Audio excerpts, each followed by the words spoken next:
people who appear to have an easy life are just better at hiding it.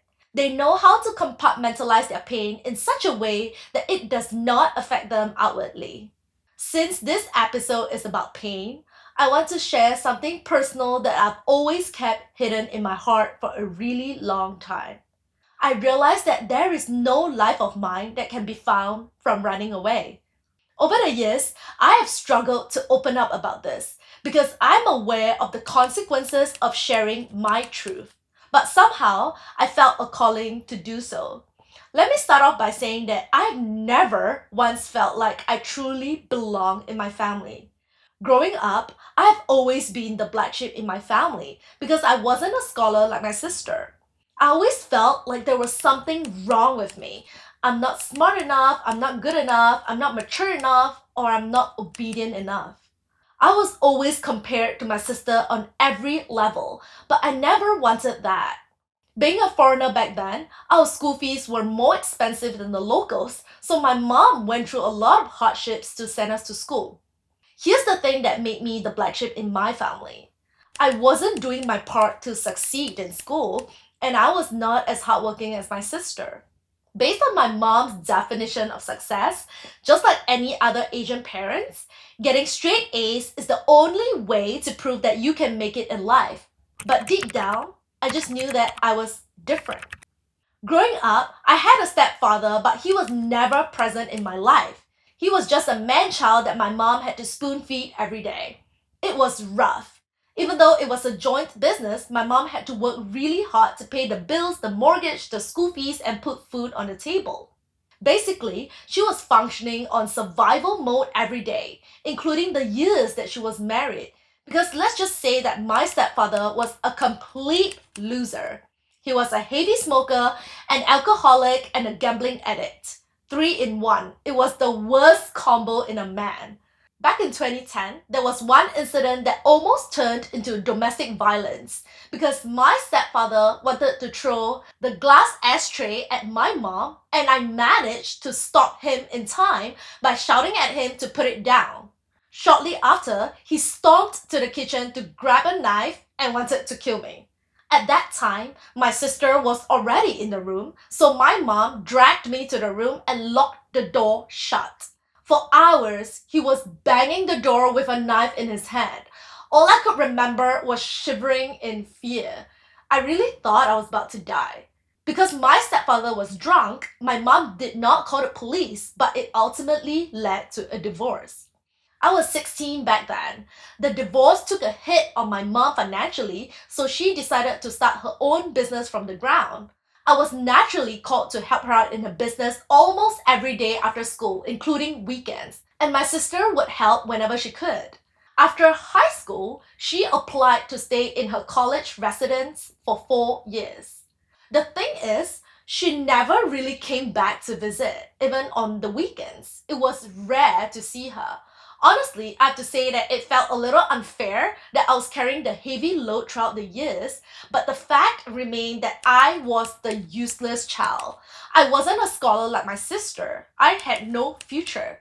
Instead, I was known to be a liability in the family, so it was expected of me to contribute more. Trust me, I was constantly reminded of that. The hopeless child who would never succeed in life. That's what my mom and sister would always say about me. I guess they never really knew how much their words have impacted me growing up.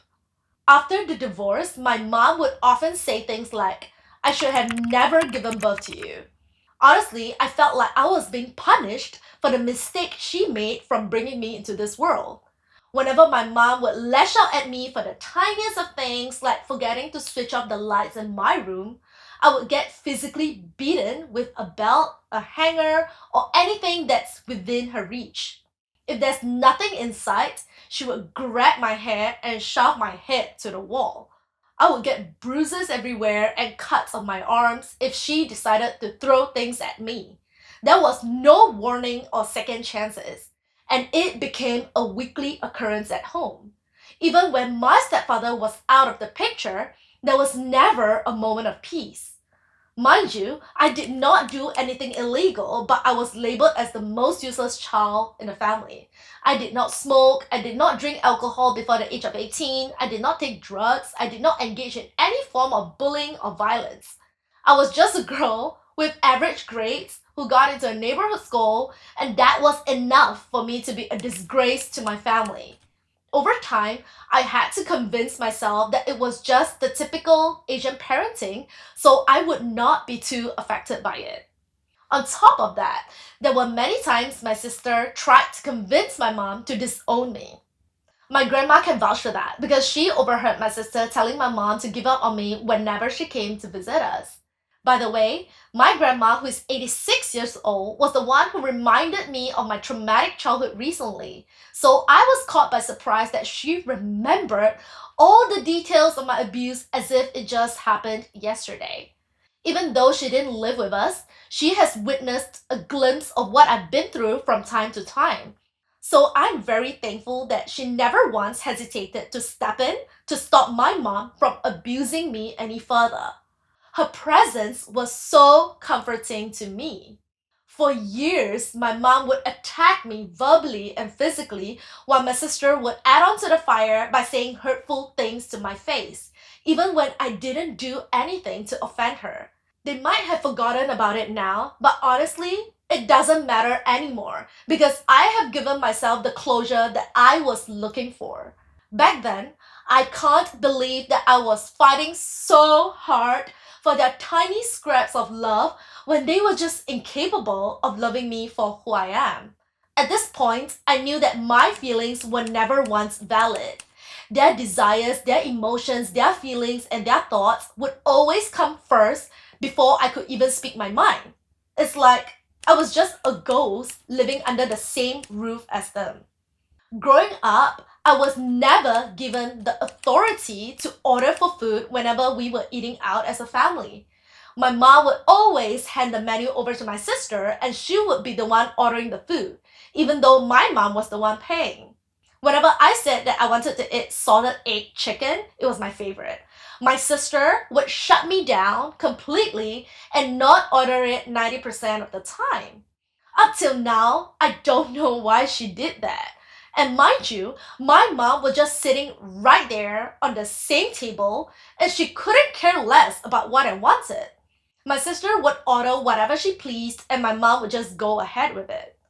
After many years of ignoring my requests and me just conforming to whatever they wanted to eat, I broke down one day because I realized that my needs didn't matter to anyone. I remembered the day when we were leaving the restaurant and I started bawling my eyes out in the car, telling my mom how much they had hurt me and how they always dismissed my feelings. Guess what? There was no response, just complete silence. Can you believe it? It was something so simple, yet I was constantly denied of it. To most people, it may seem like it's not a big deal, but it actually compounded over time, making me feel like my presence was so insignificant that my voice didn't matter. Whenever my mom hit me or slapped me out of anger, out of frustration, out of grief, or out of stress, it was always justified, and I would beat myself up over it, wondering what I've done to deserve this. Her deep resentment towards me was beyond my comprehension, and I never once fought back because I was just so tired of everything. Honestly, I didn't want to share this, but I almost attempted suicide twice by sitting on the window ledge in my room at the 10th floor. Look, I know that I'm not perfect and I would never be because no one is, but the truth is, I have never once expected my mom or my sister to love me the way they love each other because who am I to ask for love? I have no rights to ask for love. Growing up, they always reminded me that I don't deserve to be loved through their words, through their actions, and through their facial expressions. All I could remember was them looking at me with pure disgust in their eyes, like I'm worth less than a piece of trash on the street. Because of that, I never truly felt like I was a part of the family. Over the years, whenever my grandma stayed over for a period of time, she would notice my mom hitting my head against the wall.